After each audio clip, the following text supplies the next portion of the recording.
YouTubers, Pastor Bob. Well, I hope you guys are having a blessed week. I've had a busy week. I spent all day Tuesday changing both the tires on both my dirt bikes, 4 tires in all. Man, I'll tell you what, that was hard work. Those tire irons, just my forearms, my hands hurt. And then yesterday, me and my son-in-law went up into the Sierras above Forest Hill and went on some pretty difficult trails. And I wiped out a couple times. One time I had this limb was sticking out. I didn't see it in time, and as I went by, it hit me right in the kneecap.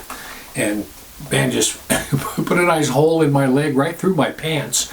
I looked down, I just see my pants are starting to turn red from the blood. So I wiped out that knee, and on the other side I wiped out my shin. So I got pretty beat up. I had a good time, but I got beat up. I wiped out a couple times pretty good too, maybe 3 or 4 good wipeouts. So I'll find those on the video and I'll show them to you. But listen, right now I want to talk to you about self-righteousness. You know, that's something that can creep in on us very easily, and it's something we always need to be aware of. And every one of us are on this spiritual journey, and we are all being molded by God into the likeness of Jesus Christ. And we all have issues. Every one of us has issues. I have issues and you have issues, whether you want to admit it or not. But this is what it says in Galatians 2:16. It says, knowing that a man is not justified by the works of the law, but by the faith of Jesus Christ, even as we have believed in Jesus Christ, that we might be justified by the faith of Christ, and not by works of the law. For by the works of the law shall no flesh be justified. So listen, self-righteous people have a nasty habit of judging others who sin differently than they do. Now let that sink in. Self-righteous people have a nasty habit of judging others who sin differently than they do.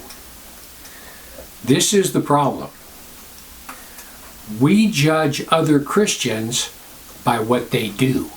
In other words, we see them do things, and we judge them by what they do.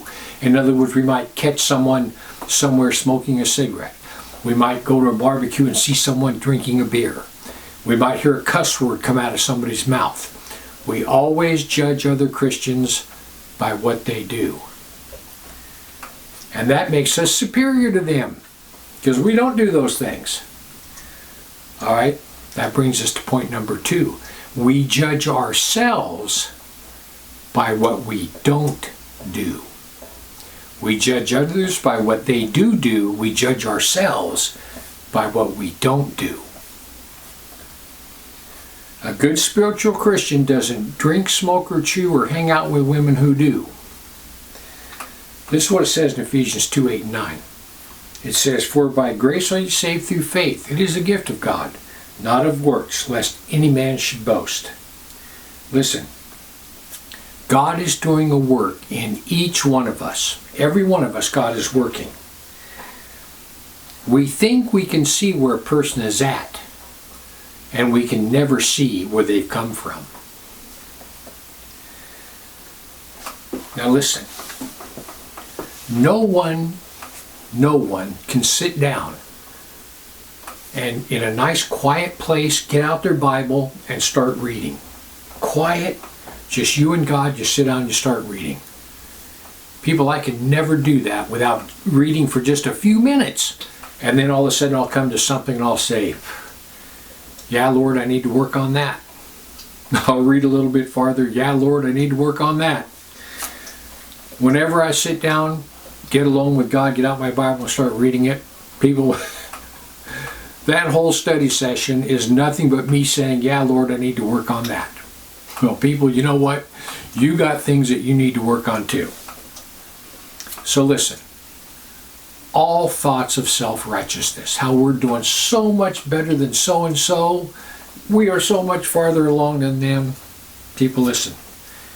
All those thoughts come from demonic forces. That is demonic forces putting those thoughts in your head. And all those thoughts come right out of the pit of hell. Listen, When you have a brother or a sister in Christ, and you know there's something in their life that probably shouldn't be there, instead of judging them, it's better to walk up and put your arm around them and say, man, you know what? This is what I used to do, and I couldn't quit. And finally I had some help from some other people and God, and I was finally able to get through it. We need to encourage other people and help them get through their difficulties. And then they can turn around and help us get through our difficulties, because we all have difficulties. Anyhow, I just want to give you something to think about. Heaven or hell, you choose. Just remember, once you take your last breath, it's a done deal.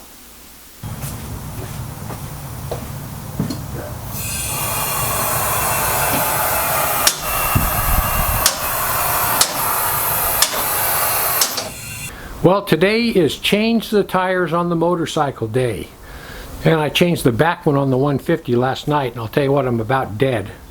But I only got 3 more to go, so we can do it. These tires, the 230 is a 2004, so those tires are 16 years old.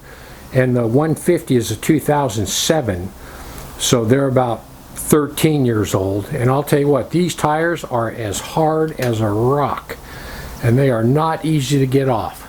So I thought, how in the world can I lift that bike up where I can do both tires at the same time? And as you can see, I figured it out. I need to patent that, putting the bike on there sideways.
Yeah, I just hit a real soft spot. Right over? Hey, listen, I can see why that's rated more difficult. Yeah.